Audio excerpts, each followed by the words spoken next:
Hello everyone, today's question is 1 minus 4. In brackets, 1 minus 4, so that's 1 minus 4, which is negative 3, times 1 minus 4, negative 3 times negative 3. First of all, minus times minus becomes plus. Then 3 into 3 is 9, so it's plus 9. This is wrong.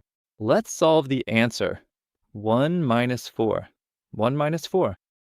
So in questions like this, first we'll solve the brackets, remove the brackets, and multiply.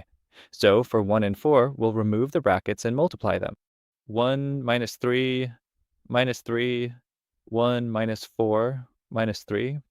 Now looking here, we have 1 minus 4, and since minus and minus becomes plus, this minus and minus 3 becomes plus, and 4 times 3 becomes 12.